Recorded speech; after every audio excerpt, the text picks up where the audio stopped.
Hi, I'm Julia. And I'm Rachel. And I'm Kelly. And this is What You Should Read, the podcast where we should all over our books. And welcome to, I think we're on episode 4 now, which is very exciting. And we've got a great episode today. We're going to talk to Allison Dickson a little bit later, author of The Other Mrs. Miller, which we all read and very much enjoyed.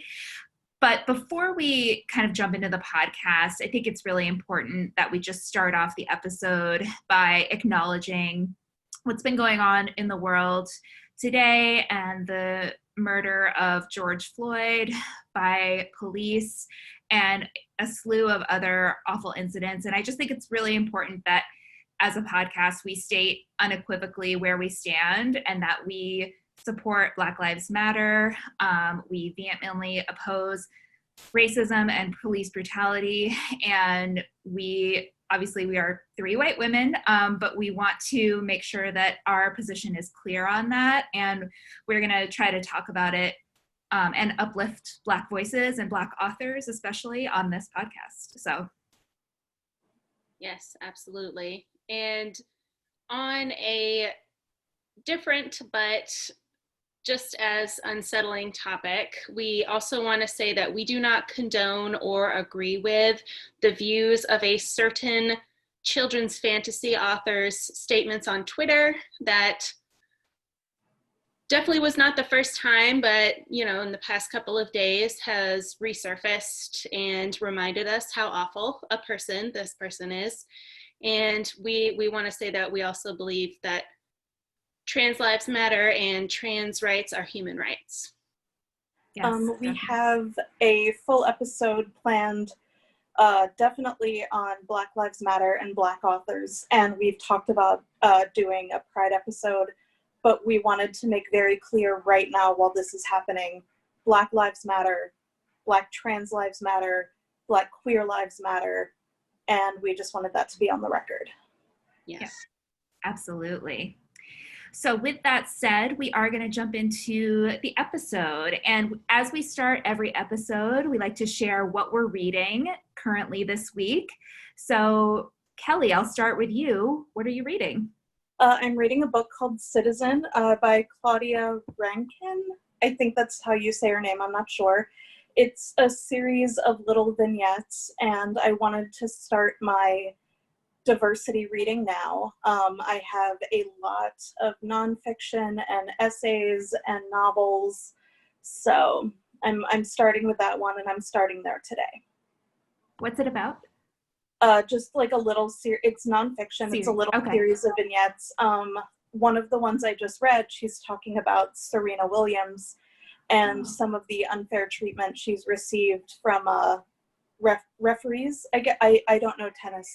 But say hi to my cat, by the way. Hi, Fergie. She just came into the screen, sorry.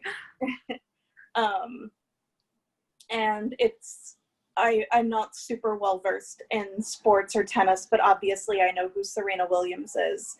And I had heard about some of the incidents with referees, and it was really good to see context with that because as someone who does not follow sports, there was so much I did not know. So that sounds really interesting. I do love sports, so I would like to read that eventually. It's really good. I think it was briefly one of the Kindle books on sale, but you would definitely be able to get it from an indie bookstore of your choosing. Okay, so Rachel, what are you reading? So I am currently reading, all right, we're going to call it back to episode 1. Julia was reading the 5th season by N.K. Jemisin, and that's what I'm reading now. I'm only about 60 pages in, but so far I really like it. It's hooked me. So probably will read it pretty quickly throughout the work week. But I was listening to an audiobook, but I think I'm going to stop. I didn't really like it. It's called, I shouldn't say I didn't like it. It's just not what I wanted. It's not what I want right now. It's called Harry's Trees by John Cohen. And I like the premise. I think it's, it's about a widower who's, stumbles upon this young woman and her daughter, and the woman is a widow, and they kind of like, you know, he's trying to make up for his guilt related to his wife's death, and you know, she's trying to figure out her life after her husband's death, and they just kind of help each other out, and it's kind of magical, not like fantasy magical, but just like you know, the daughter is very into fairy tales and things like that. So it was very interesting, the story, but I gotta say, I thought the characters were very unlikable. I almost didn't like anybody in that story, which disappointed me. So I think I'm done with it. I'm not gonna finish it. Oh, Unfortunately. yeah. You know, and I'm not crapping on the book. Like I said, I think it's a good book. Not right now for me. It's not for me right now. I've definitely had books in the past where I started reading it. I said, no, not really my thing. And then I would go back to it and it turned out to be exactly what I wanted. So sometimes it's just not the right time, or maybe it's just not the book for you, which is fine too. I'm sure there's lots of people that would like it. I do think it's interesting that the book that we read today, the author that we're going to talk to, The Other Mrs. Miller by Allison Dickson, I also found the characters in that book unlikable, but I loved it for some reason. I just was like, it was so engaging, even though I was like, there's no one in this book who I think is great except for maybe one character, but they all had some flaws. But I think what it was they all had something redeemable that made you root for them too. So yeah. I think that's a good point. And I think with the characters in this book and Harry's Trees, the reason I just didn't enjoy them is I just don't think they were fleshed out well. So it wasn't so much like the people. I mean, there were some people in it that really are not great people, but also I just didn't like the inner monologues going on. I was like, God, I can't get on board with you. So yeah, you have to have something to root for, even if a character isn't perfect. Yeah. Well, I actually took one of your recommendations, Rachel, from a past episode. You know what you should read? Suggestion. And I started listening to The Cooking Gene on Scripty The Cooking Gene by Michael Twitty, a journey through African culinary history in the Old South. And so it's just what it sounds like, a history of African-American cooking. And it's so far so good, although I can already tell I'm just going to get really hungry listening to it. So I try to listen to it, right before dinner. And then I'm like, okay, now I'm really hungry. So that's what I'm listening to. And then I also have started The Vanishing Half by Britt Bennett. Yes, I see it right behind you, Rachel.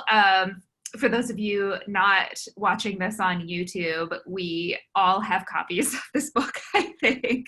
I got it in my Book of the Month box this month, but this book is so good, and I loved Britt Bennett's The Mothers, but I love this one even more already. It's about two twin girls who grow up in this town in Louisiana. It's a very small town, and it's got this story. This town has a story behind it where the founder purposely wanted to make it a town that was populated by people who were very light-skinned African Americans.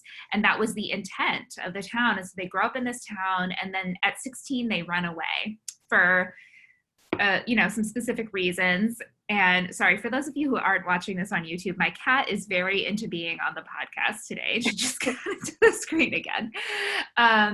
But so they run away, and then it follows their lives throughout the decades. And one of them returns to the town later with her daughter, who is dark-skinned. And then the other sister ends up living as a white woman. So she decides to pass as a white woman. So it kind of follows their story. And I'm about 70 pages in at this point, and I'm so into it. So I highly recommend. That's The Vanishing Half by Britt Bennett.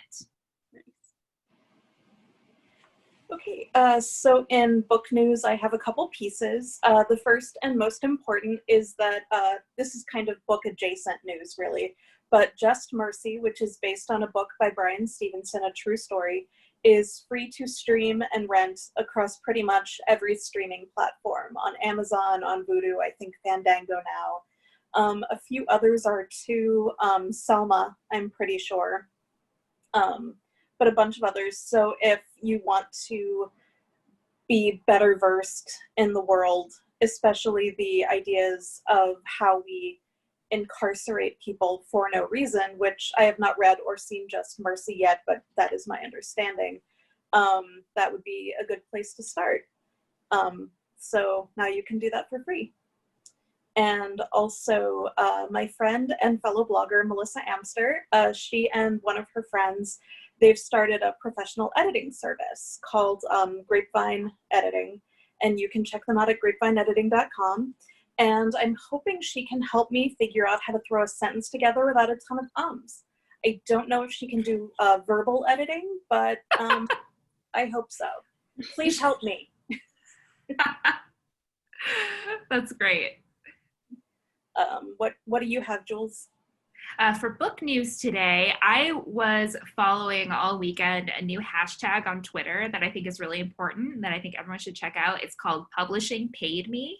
That's the hashtag. And basically, I'm learning a lot. I mean, it's not really surprising, unfortunately, but basically it's prompting authors to share what they got from their publishers for an advance. And so if you don't know what an advance is, it's basically what, as an author, the publisher gives you what they think that you will earn out in sales as part of your royalties. And so it's not the total of what you will earn. You know, if you sell more than your advance, then you just get the royalty check. But if you don't sell enough copies, you still get that advance, right? That's just a payment from the publisher in good faith. We believe in the book this amount much, and here's what you get before we even get a finished manuscript. Or usually in stages, you usually get part of it upon signing, part of it upon manuscript delivery, and part of it upon final edits. And so a lot of Black authors are posting what they made, and then a lot of white authors are posting what their advances were. And spoiler alert, shockingly, not shockingly at all, there's a huge disparity. And one that if you follow N.K. Jemisin, whose book Rachel is reading right now, she posted several really interesting and thought-provoking threads, I thought, on her advances, which were shockingly low, in my opinion, for a 3-time Hugo winner. And she did say for her latest book, you know, she didn't push for more for her advance because she only recently quit her day job and she wanted steady money later rather than a big chunk of money now. And I just thought, N.K. Jemisin only just quit her day job. You know, that's right. Yeah. So anyway, the hashtag, it's hashtag Publishing Paid Me on Twitter. And I just think it's a really important hashtag to be following so that we can all be better informed about this. Absolutely. Rachel, did you have any? Yes. So this is a story that I've kind of been following for a little bit, and I just got an update. You know, I was like reading through Facebook and I saw this posted as sort of an update, but there is a school board in Alaska, the Mat-Su School District in Alaska, where the school board decided to remove certain books from the classroom and from the curriculum. And there were 5 classics removed, and they were Invisible Man by Ralph Ellison, Catch-22 by Joseph Heller, The Things That Carried by Tim O'Brien, I Know Why the Caged Bird Sings by Maya Angelou, and The Great Gatsby by F. Scott Fitzgerald. All were pulled due to their depiction of sexual situations, with Angelou's title also being noted as, quote, anti-white, end quote. 5 out of the 7 board members voted for the removal of those books from the curriculum, while 2, the only 2 women on the board, voted against it. Following a national outcry, 6 of the school's 7 board members voted last week to reinstall access to those books in their high school classrooms. So that's good news, at least. Yeah. Overturned the decision. And I mean, I was so upset when I first heard about this. You know, I mean, I'm definitely one for encouraging reading challenging books and reading books that expand your worldview. And especially, I mean, I read I Know Why the Caged Bird Sings when I was high school aged, and my gosh, I'm so glad I did. And so I think a lot of people that age should read it. And, you know, one of the school board members was saying, you know, that, I mean, this is a trigger warning about, you know, child sexual abuse.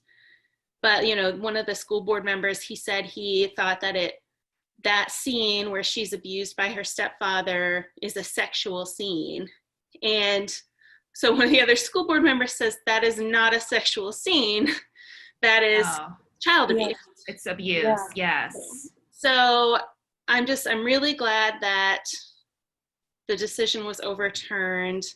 I know that the ACLU got involved, and I just, you know, I'm hoping we get past the point where school boards are doing this kind of crap.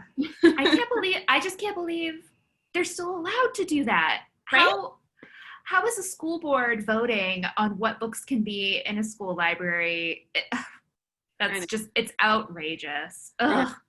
So Kelly, you had the face palm emoji I saw over there when Rachel was talking. You were. It just, I'm trying to think how to like best put this into words, because my head is just basically exclamation points and obscenities. But I mean, if you have a book where Black people and their experiences are centered as they should be when they are about Black people, that doesn't make it anti-white. We do not need to be in every single story. We don't need to be heroes in every single story. In fact, we are really not heroes in a lot of stories, and it's important to come to terms with that. And it's actually literally disgusting to me that in 2020, you can pull an amazing book like I Know Why the Caged Bird Sings because it hurts your white feelings. Mm-hmm. Yeah, it's not anti-white to have a book that talks about the racism that Black people experience. It's anti-racist, and we should all be anti-racist. Yes. And the only way to get there is to confront this very real thing, and read about it. Reading about it is part of that. Ugh. I know. So I thought I would share that in case anybody's going through something like that in their, you know, districts or wherever. I mean, call the ACLU, because that's not, you know, that's not acceptable to censor these important works of literature. Yeah, that's a really good point. There are organizations out there that can help you fight against that kind of backwards, awful thinking. Mm-hmm. Yeah. Okay, so we are going to move on to our next segment. So the next segment is, do you know what you should read?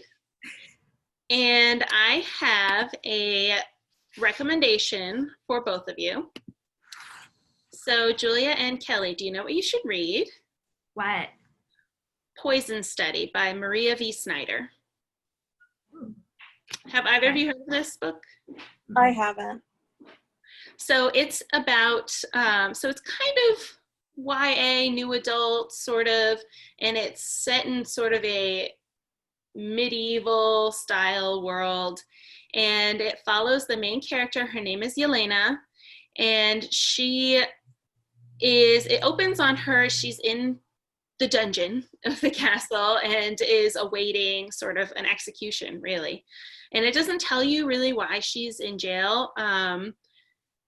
But she ends up getting a reprieve where she is given the chance to be the food taster for the commander of the land,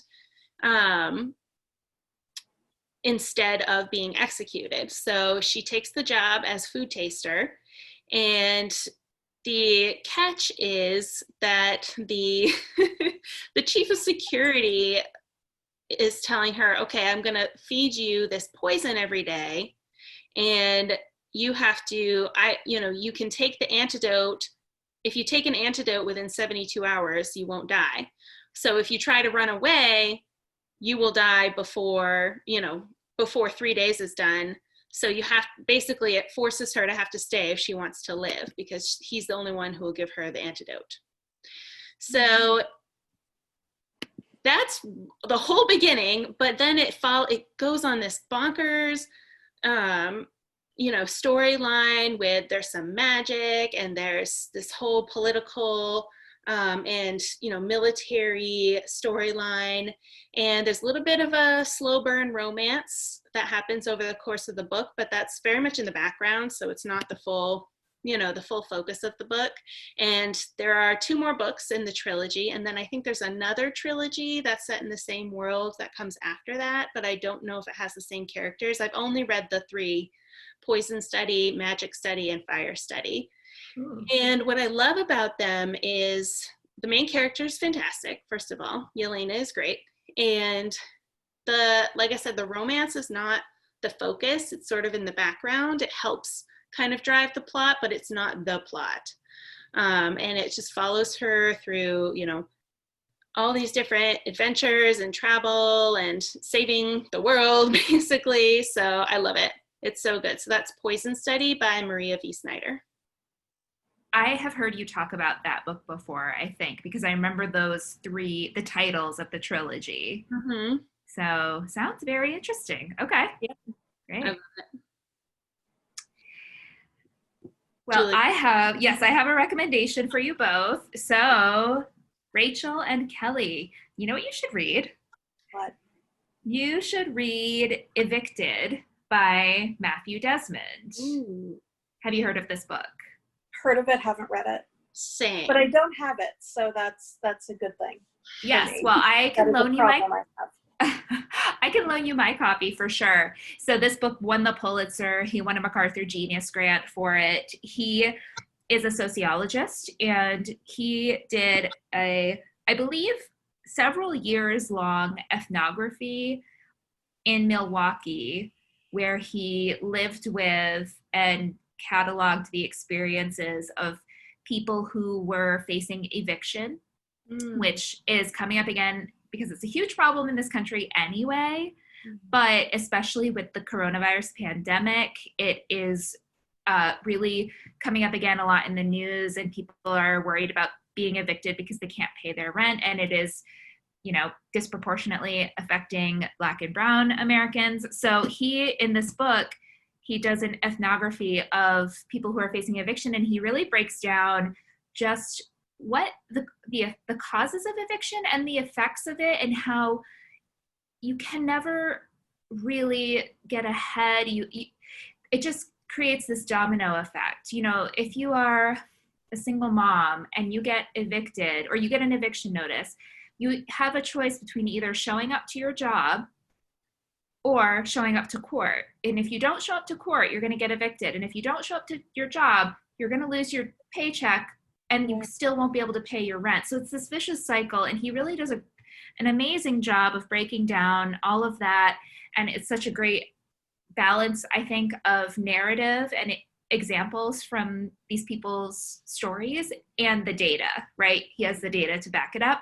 And then he ends with these really great policy suggestions of what we could do to really stop this endless cycle of rent hikes and evictions, and how we can get affordable housing in this country. Because if you have stable housing, that is such a big part of it, right? To achieving economic freedom in this country. And it's super important for kids too, because if you are evicted, you have to move, they have to change schools. It's very disruptive. So anyway, it was just a fascinating read. I loved the way he presented all of the information. I felt like I learned so much. And then he since winning the MacArthur Genius Grant, he's started an organization called the Eviction Lab, where they're studying and coming up with ideas and policies and plans that could actually, if the people in charge of enacting policies would agree to it, would actually affect some good change. So I would definitely recommend following them on social media and checking out what they're doing. But that's Evicted by Matthew Desmond. Very That sounds really good. Yeah. It reminds me of that book, Without a Net. I forget the author. It's a memoir. And, she talks about how she's living in her car with her 3 kids, and she can't, a lot of jobs she can't get because she doesn't have an address. She can't apply for, the only thing she can get is WIC, I think. She can't even apply for SNAP or any other benefits because she doesn't have an address.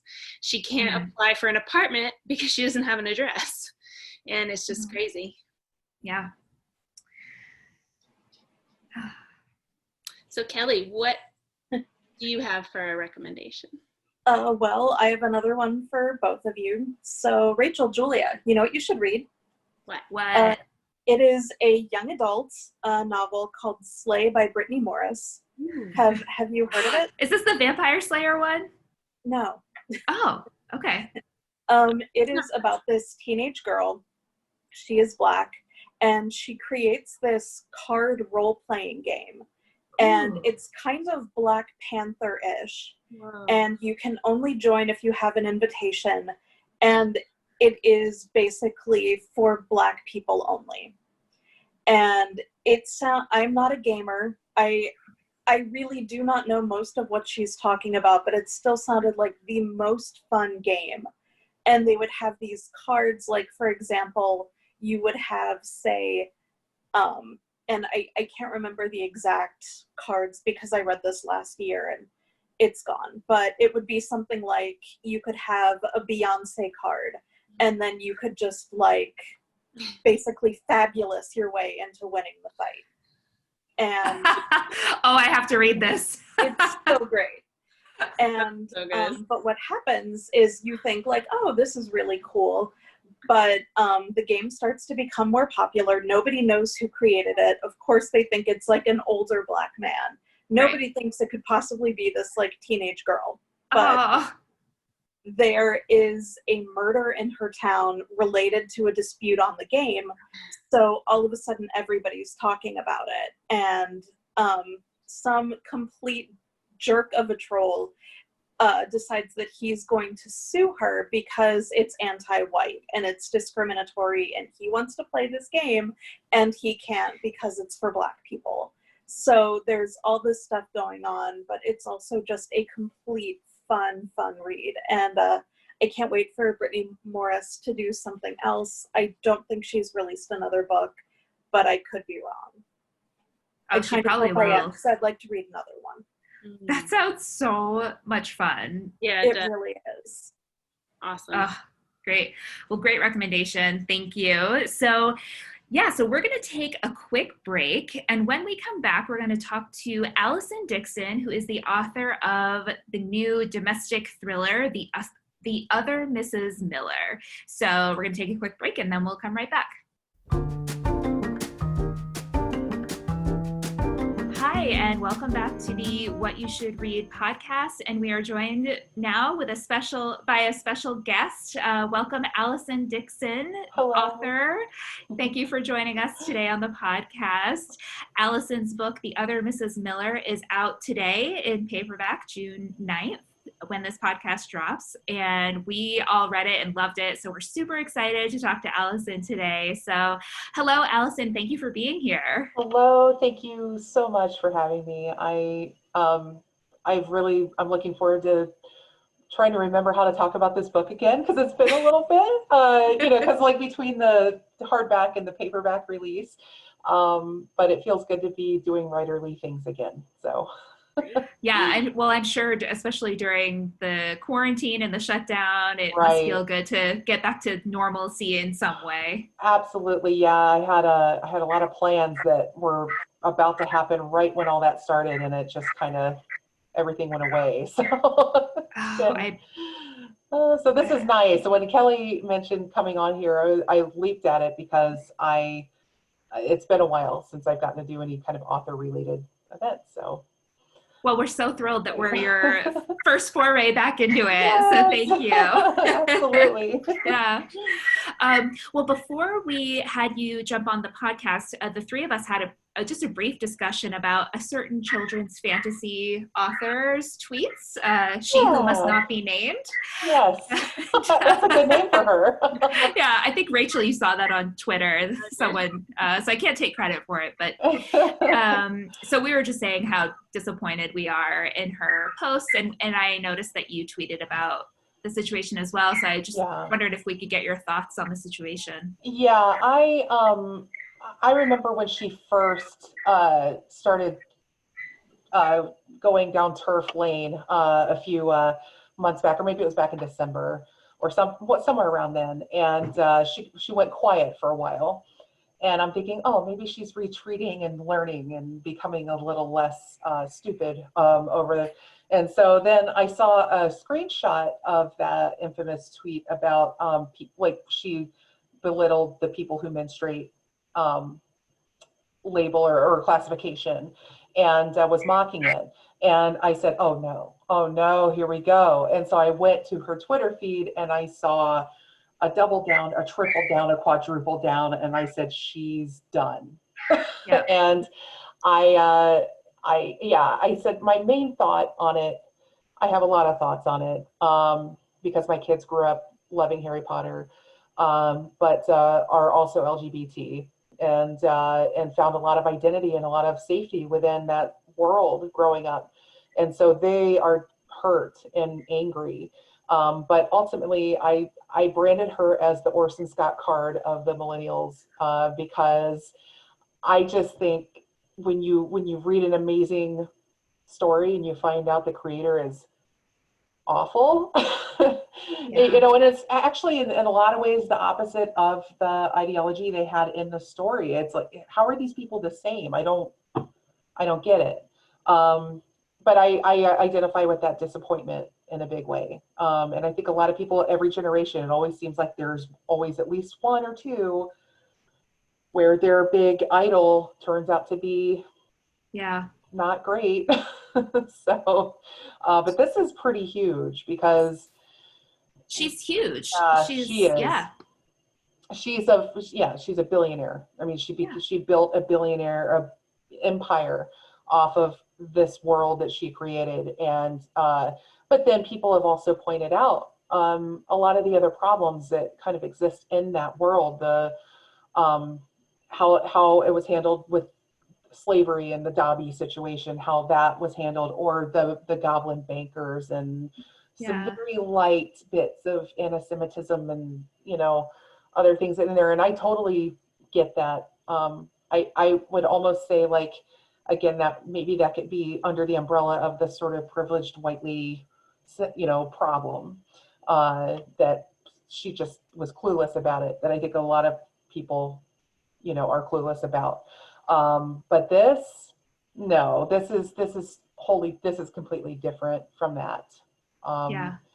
And she even played the whole "I have a gay friend" card on her tweet. At that point, I said, this is it. We're finished. Yeah, she's finished, I should say.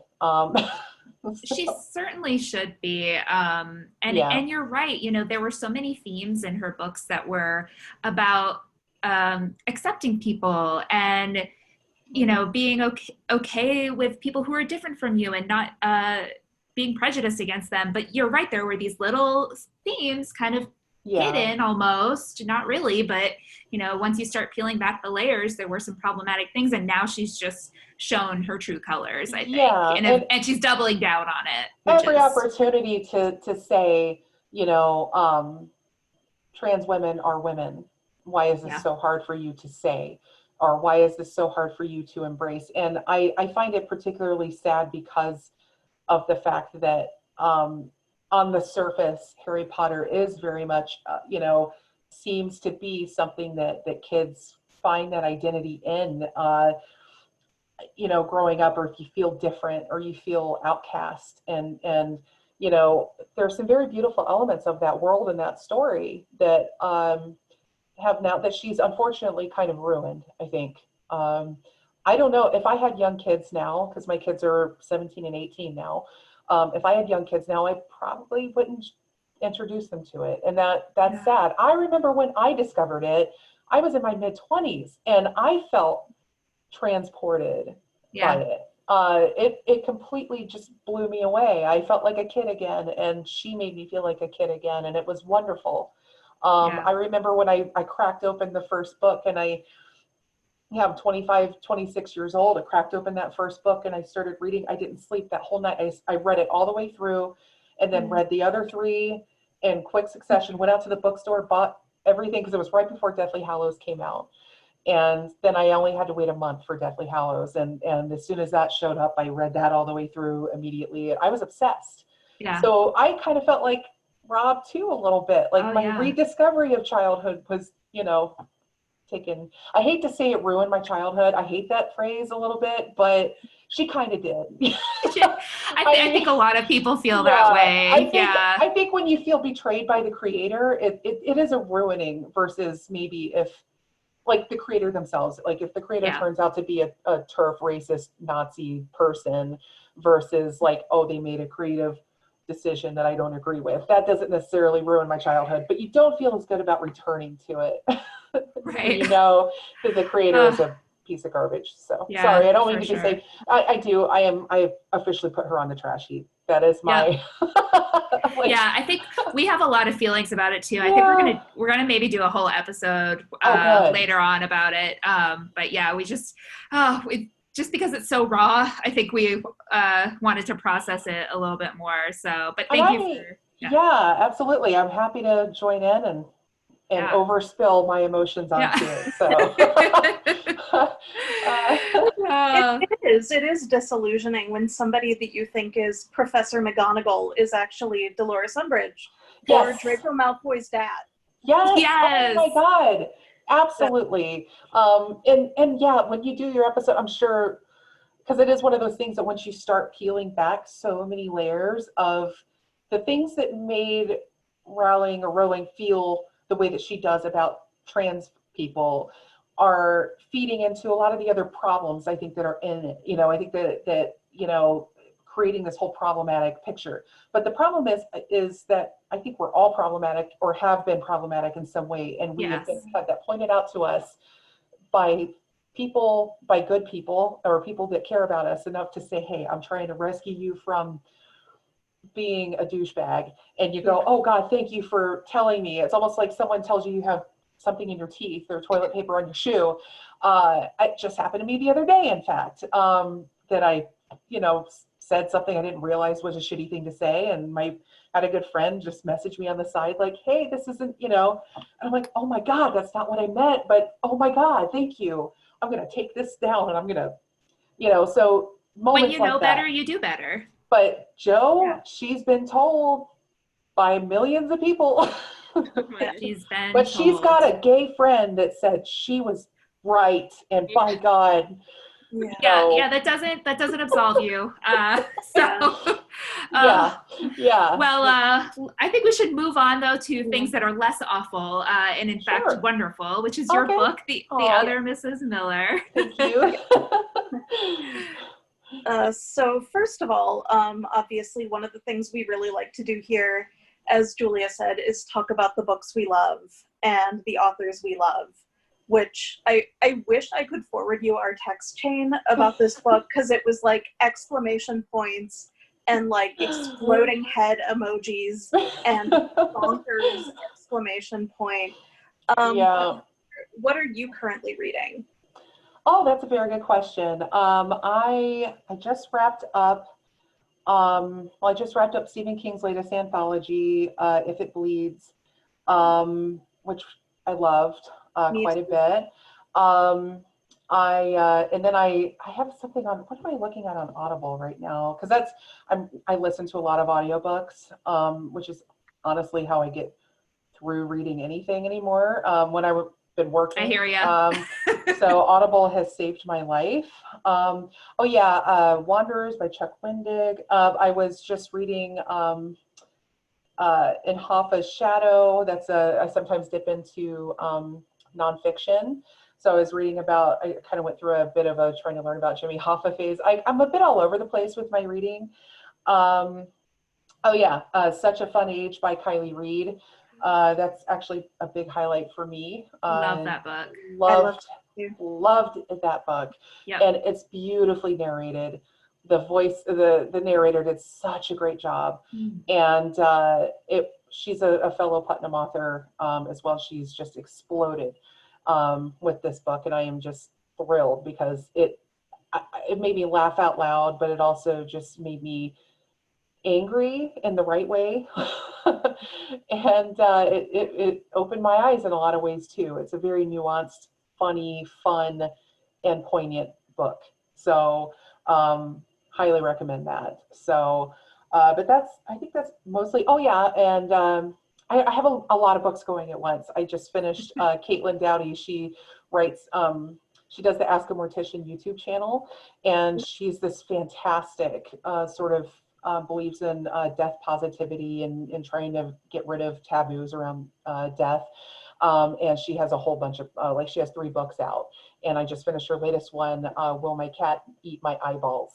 Yeah. So, and that was a great book as well. If you ever have questions about death, that it was all these questions asked by little kids, and she answered them, and in a very humorous way, as she does. Yeah. Yeah. Great. I read a lot of stuff, but it comes from everywhere. It's like, oh, what looks good today, you know? Yeah, so do we. Hence yeah. doing a whole podcast. Well, you know what? My people, yes. Yes. That's great. So, and I feel kind of awful saying this, but one of the best things for me about right now is that authors don't get traditional book tours. They're all on Facebook, Yes. which means I can go to every book tour That and is love so it. true. And it's you know what? That would be awesome for me as well. I almost wish my book tour had been on Facebook. Traveling I was mean, it's not too hectic. late. You can do something tonight. I As could. it happens, I am totally free. Oh, good. You know, I was thinking of actually doing something on the 9th, and I have a video idea planned out for a little promo and stuff as well. So I'm excited. And yeah, I will definitely have a virtual thing, and of course, plugging this excellent podcast. So, yeah. But actually, speaking of plugging, I wanted to ask about your book tour and how you picked our bookstore of the week for this week, because that got to be for you. Yes. I just want to first say my book tour last July was amazing. It was a little bit life-changing for me because I hadn't done a lot of travel alone for professional reasons or really any other reasons. Just being stay-at-home mom for many years, and then we didn't go on a lot of vacations for a while because finances and all that. So this for me was sort of a moment to be able to go out into the world alone and function independently. I know it sounds kind of weird, but so that was huge. But I had so many highlights from that trip. But I believe I mentioned it was Schuler's Books in Okemos, Michigan. Yes. We did a ladies' night for reading an event for that, and they had mocktails. They had hors d'oeuvres. They had the staff there was so fantastic, and several of my friends from Michigan turned out. A few that I didn't even expect would be there, and I just and I had a huge turnout for me anyway, because when you debut, your turnouts can vary and usually trend on the smaller side. But there was a whole crowd there, and one of my good friends, Clarence Young, who's also a fantastic author, he was there, and he came all the way from Detroit to Lansing. Essentially, it's just not a short drive, and he did my reading for me because my voice was going out after. Aww. It was like my 4th engagement on the tour, and I had no voice left. And so he did my reading and did an amazing job, and it was just a magical night, and it was made so because of that amazing bookstore. And they've hosted so many huge authors, massive events. And yeah, I can't say enough about that wonderful store. They treated me so great. I can honestly name every store on that tour. Stores that you guys need to go to. It was just a Midwest tour, so I didn't get to go far and wide, but 6 stops, and they were all fantastic. So it really taught me the importance of independent bookstores and how Yes. they help authors. It's so important. So I know from our mutual favorite Stephen King that it's not Yes. really a good idea to be like, so how did you come up with this idea? Because it's not like there's an idea store. But also, as an avid reader, which we all are, Yeah. I always am curious, like, what was the seed for this? Like, what hit your mind? Like, oh, I could write this. It's funny. It actually started with just a very simple image with Nina, or Nina, I'm sorry, Nadia. I was thinking of my other book, Strings, for a second. Character Nadia. Um, the idea of someone going into someone's house and walking through it and just taking a little souvenir, like I just so clearly saw that, and like this collection. And it just started with her. And I will admit that I don't know, I think something about her, Nadia, that character, that appeals to like a part of me that I grew up kind of a poor kid in a trailer park, and there was always that sort of feeling of like wanting more, and like that, I don't know if it, like voyeurism is quite the right word, but probably where you see people who are living this particular life and you just wonder what's going on with that. But the psychology of that, something I relate deeply to her and her motivation for doing what she did. And so that's really where it started, was Nadia going through a house, and then she stumbles upon a very gruesome scene. And that was the start of it. But then, of course, it all got rearranged and restructured and rewritten into what people read now. It was very different. The first iterations of the book were very different. But that part never really changed as far as, and I can't reveal the twist too much, or can we? Because there's spoilers. We could do spoilers, right? I think that would be a big spoiler because I know I was shocked. It was definitely a twist I never saw coming. Yeah. So yeah, I would say for our listeners, you should experience that. I agree. I will say, yeah, the pivotal moment and how it gets there is something I don't like to discuss, because I think I really wish I could have been someone reading that myself. Yeah. Because after going, it's great. I don't know. I like, if I encountered that, I would have thrown the book across the room in a good way. Yeah. Well, Kelly and Rachel got to that point before I did, and they were like, just wait. And I was like, ah. That's what, and seeing a lot of people who've read it, reading reviews, and there are people that either really love it or really hate it. And so I love that, though. I kind of like polarizing people a little bit with what I write, because I do feel like the worst thing that you can do is make someone go, like either loving me or hating me. That's like, that gives me a feeling. I'm lukewarm. I hate lukewarm anything. If I get lukewarm coffee or soup, I'm pissed off. So, it's the same with stories. But yeah, but it all went back to Nadia and her. She was my anchor character, and probably the one that I still related most closely to throughout it. And her whole outcome, I think, stayed true to how I feel in a lot of ways. So yeah. And my last question, first, I guess a big statement, but as you all know, as everyone knows, domestic thrillers are kind of having a moment right now. Right. And it seems like about every week there's 2 or 3 being released. And it can really lead to genre fatigue, but I feel like yours is just, it works on a whole different level. And I think it's because your writing is so clever and so engaging. And I know Julia's going to get more into that in a second, but I just wanted to know what your writing process is like. Well, that's a very good question. So I tend to be, it usually takes me several stabs at something before I feel like I found the right approach. The book that people are reading now probably represents the outcome of 2 complete ground up rewrites, absolute redrafts, and then probably about 10 more drafts before it actually went to submission with editors. So my process tends to be one of just continually throwing things, like taking multiple, and then, but through all of that, all those attempts and all those rewrites and everything, I learn more and more and more about these characters. And I feel that by the end of it, I know them extremely well. So I am a huge drafter. Whereas I think some people seem very much like laser focused, where they have a very clear idea in their head and they stay on rails to the very end. It never works that way for me.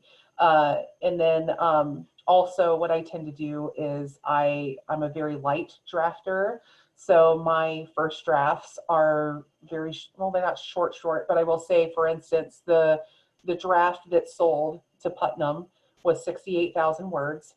The draft that is published is about 91,000 words. And so, and that's mostly because I get the skeleton out there. I want to puke it up and get it out there on the page, and then I can work with it, versus some people say, oh, right, this is where Mr. King and I differ, because he's very much a overwrite, and then you shave away until you have the shape. I've never been certainly like that. is an overwriter. He very much is, and I very much doubt he's being edited to the extent that I was.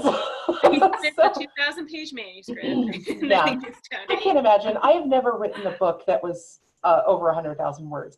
I've stopped very shy of that, but I've always been around 85 to 90 in my final drafts, and I always wonder, what will it be like to cross that threshold to the 6-figure word count? But I haven't done it yet, so yeah. But yeah, my process can be pretty chaotic. I will say though, and it's also a little unhealthy because my work-life balance disappears. Once I know I have it, nothing else matters. Everything goes away. I don't sleep. I eat horribly. I drink a lot of energy drinks like a college student, and my head's in other places. I get very, disconnected from my housemates. So I don't know. It's kind of one of those things where I'm kind of glad that I don't write a lot of books a year. Like some people write 2 or 3 novels a year. I don't know. I wouldn't be a very functional human if that were me, but I am currently working on a book right now. So, but it's still in the early phases. So, yeah. We'll see where it ends up. But I think now that I think I have the hook and the shape of it, I'm about to fall into the rabbit hole again. And goodbye, world. I'll see you. Hopefully, it'll be better when I come back. Oh, well, I think we're all excited for your next book. That's great. Yeah, me too. Yeah. There was some really interesting, I thought, concepts in The Other Mrs. Miller, and there was one that I wanted to ask about, and this was the idea of the quote-unquote good wife. Yes. And there's a character who says pretty early on in the book, so I don't think this is giving much away, but she talks about how she was raised by her mom to believe in this idea of being a good wife. And you write, if I may just quote your book, Sure. It says, the good wife always knows her place in the family hierarchy. It's at the very bottom, the perfect spot from which to hoist her husband and requisite offspring high over her head without ever showing a hint of strain. If she finds herself sinking into the muck beneath her feet, she celebrates the warmth and protection it provides from the dangerous world above. So first of all, whoa. That quote just really struck me as I was reading it. And I wondered if it was something, this concept of the quote unquote good wife, is this something that you've thought about as you were writing the book as a running theme? Because later there's a character who says, I am no one's wife, right? So I felt like this was a strong theme in the book. I just wanted to get your thoughts on that. I hate to, I don't want to say that I was channeling myself in that, but I was married when I was 20 years old, had my first kid at 21, second kid at 23. I think that experience fed into that sort of sense of like that loss of self for quite a while, and feeling like, who am I? I was just a child. I had to grow up as a mother. I had to grow up as a wife. And I tell people now, whenever, as a 40-year-old, like, I don't recommend that. If you can, avoid it. Because it puts a lot of undue strain on the people, around you. So that moment, that insight, I think, was channeling for me sort of that moment of that deep self-sacrifice that comes from being a wife and a mother, but also not just within yourself, but I think that the community around you, your own mother, the other wives and moms that maybe you commune with when your kids, especially when your kids are really young, I think there is this idea that you disappear and it's all about lifting up the kids. It's all about becoming the hub of your family. It's very much the culture of it. Fed into that. And yeah, there's a little bit of resentment, and it isn't because I didn't love being a mom or a wife, but I think that culture of forget me, and I kind of feel like that can be a little dysfunctional. Yeah. And it becomes like a competition almost. So a lot of that sort of resentment that I had of the culture of mommyhood and wifehood that I dealt with when my kids were young and when I was a younger wife fed into Phoebe's mentality there, and why she probably saw her own mother doing this. I saw my own mother doing it too. Yeah. Actually, my mom read that and she called me and she's like, you have to read this at your first. So like it hit her hard, and I was probably channeling a bit of her as well, and thinking of all the sacrifices that she made raising my brother and I. So, or me, my brother and me. But yeah, so that's a very personal part for me as well, and I hope that if people can relate in some way. Yeah, I was just gonna say, I feel like that's something that a lot of women could relate to. Yeah. So thank you so much for sharing. Oh, thank you for picking that one out. That's a favorite of mine too. Yeah. And then there's another character who's not really in the book. He's dead by the time the book starts, but that's this billionaire who is well known as being a pretty bad guy, serial affairs, sexual assaults. A bit of a Weinstein, Yeah, I was gonna say, was it based on? I tell you what, that's a little insight. When the book was first drafted, it was before the Me Too movement kind of had that the groundswell, and then when it went to publication, and my editor and I were going over the revisions, that was all breaking. That was like the thing in the news at the time. And, my editor, she was like, we should really make Daniel, like, he needs to be more in the story, even if he's not in it. And so we developed, I thought, well, there's a way to sort of maybe rip something from the headline and also explain the sort of shame and anger that I think represents a lot of that a lot of the women in this story deal with. Ultimately, the betrayal and the all the things this man has done has affected so many people, and he will never know because he got to die. Good for him.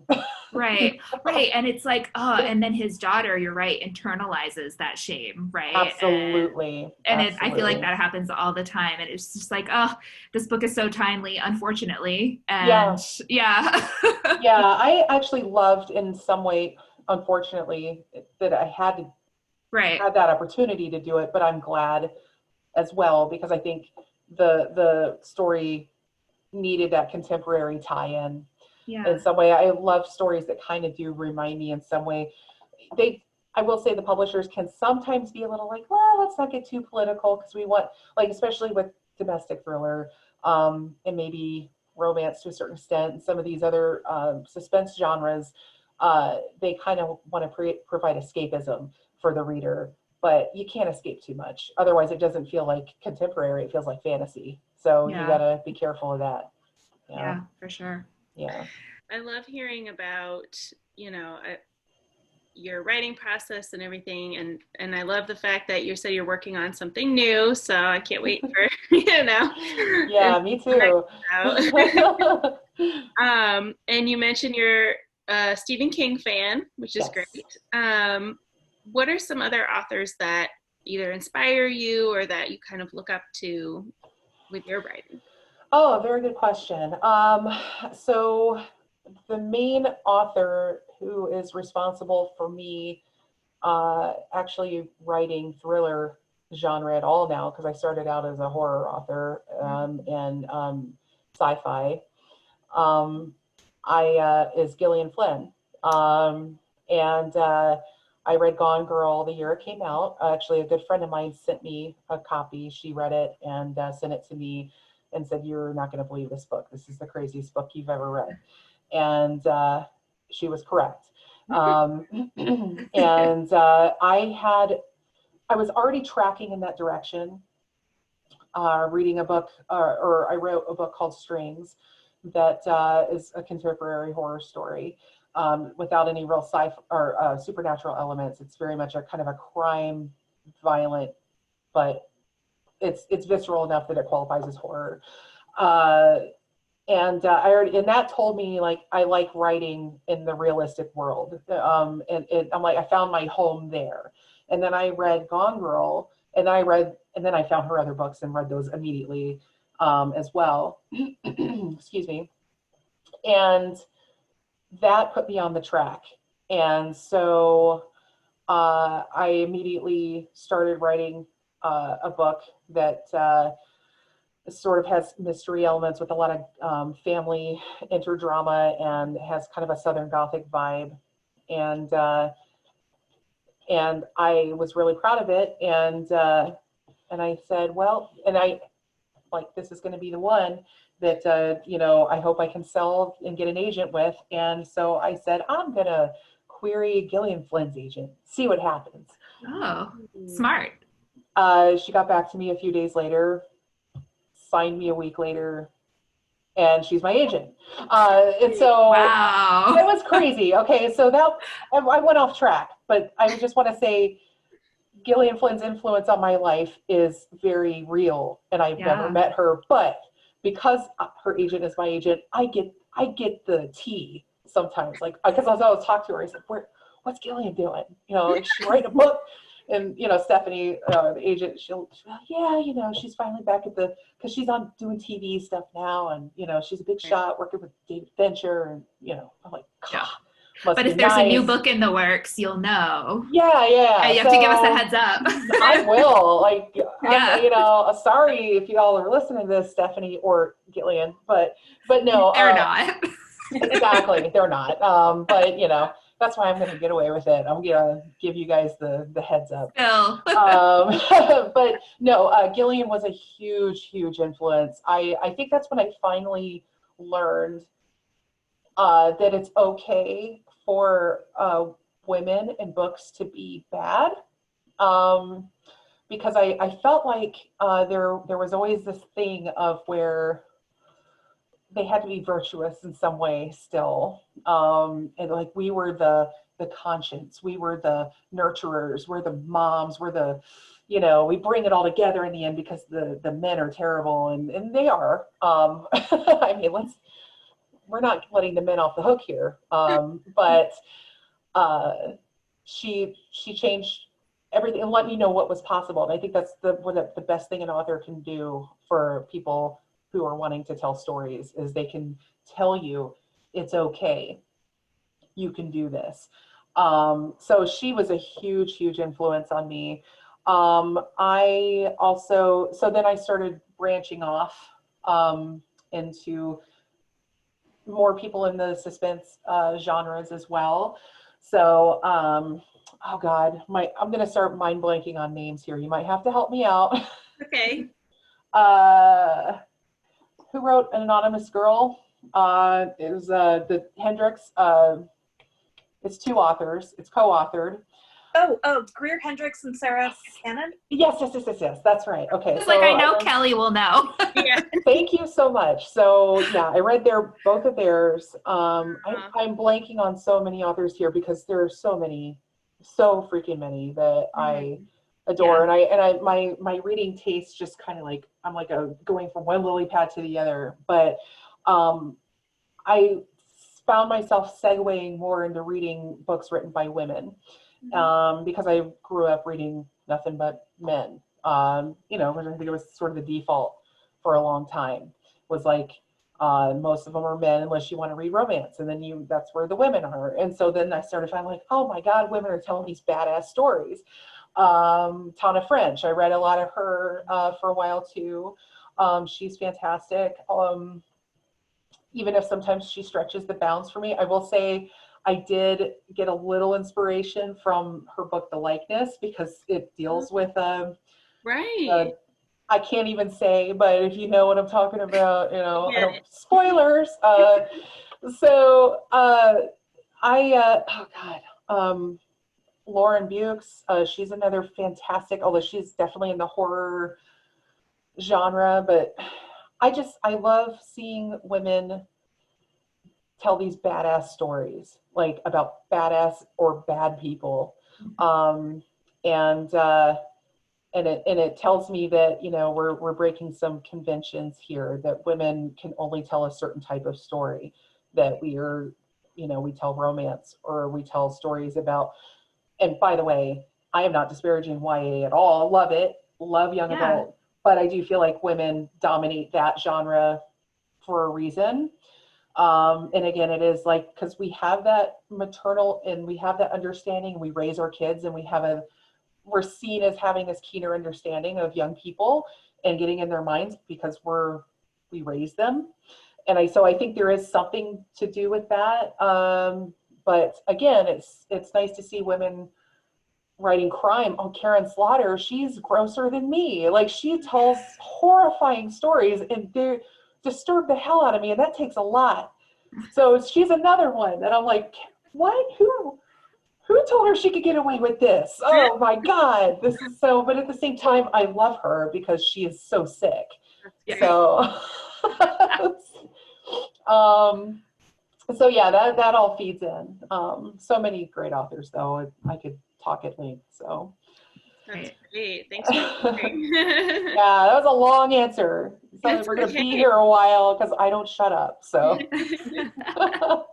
I feel like that was, definitely a long list of, authors that people should check out, things that you love.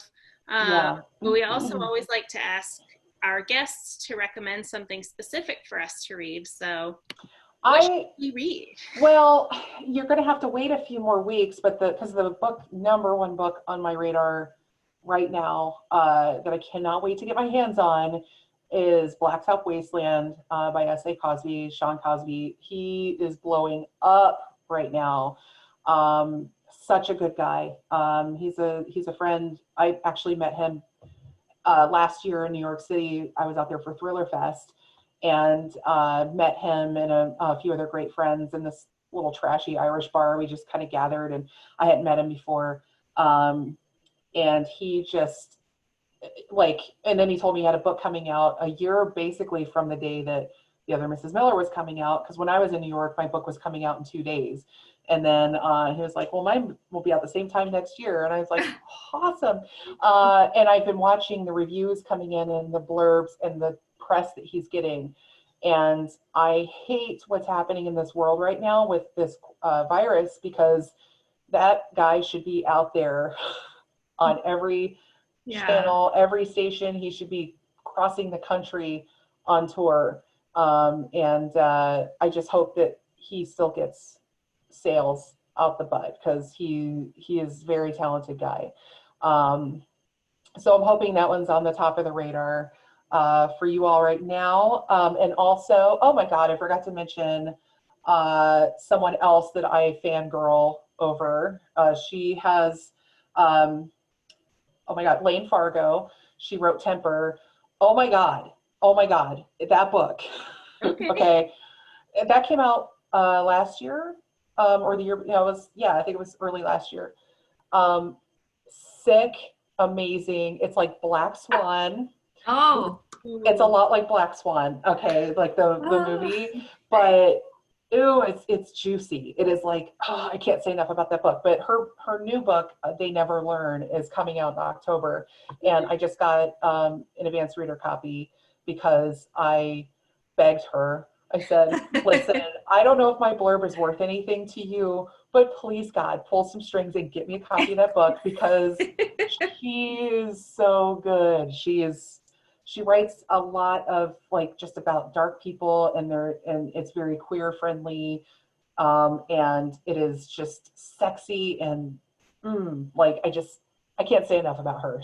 I was actually supposed to have an appearance with her back in May that got canceled, but we rescheduled for October. Nice. And in Columbus, so we'll get to hang out then. But I feel like I'm like, yeah, I'm just, authors fangirl over other authors all the time, right? I was terrible. I met Riley Sager at Thriller Fest, and I was just like, oh my God, it's Riley Sager. He's like that. Oh my God, Just starstruck. Harlan Coben. He shook my hand and said, "Send me a copy of your book," and I passed out. I'm pretty sure I passed out.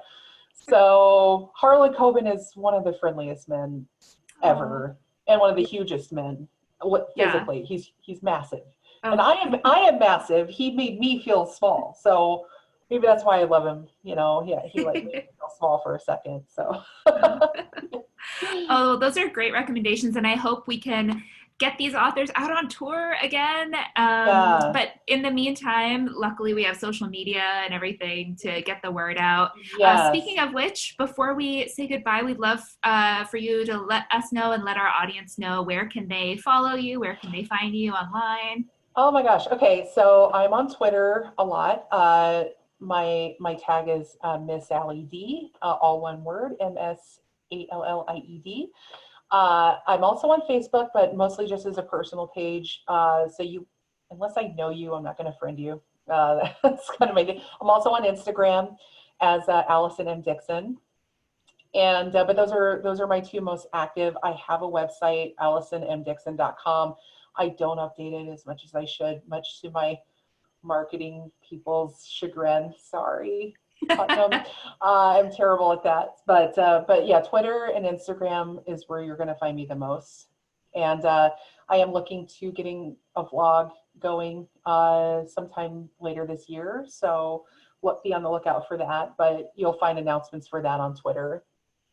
I definitely will be on the lookout for that. Well, that's great. Well, and we'll also link to all your channels when we post this episode, so everyone go and check out The Other Mrs. Miller by Allison Dickson, which is out in paperback on June 9th, the day this episode drops. And thank you again, Allison, for joining us today. It was my pleasure. I had a lot of fun, and thank you for making me feel like an author for the first time in a few months. Absolutely. Thanks, Allison. All right, take care.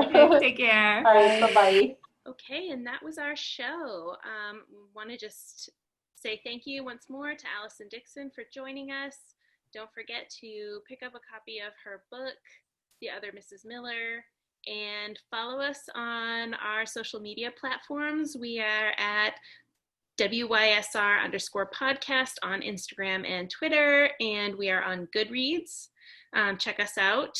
Just search for WYSR or What You Should Read, and email us at whatyoushouldreadpodcast@gmail.com for if you want to tell us what we should read, or if you want us to tell you what you should read. We'd love to hear from you. And now you know what you should read. You're welcome.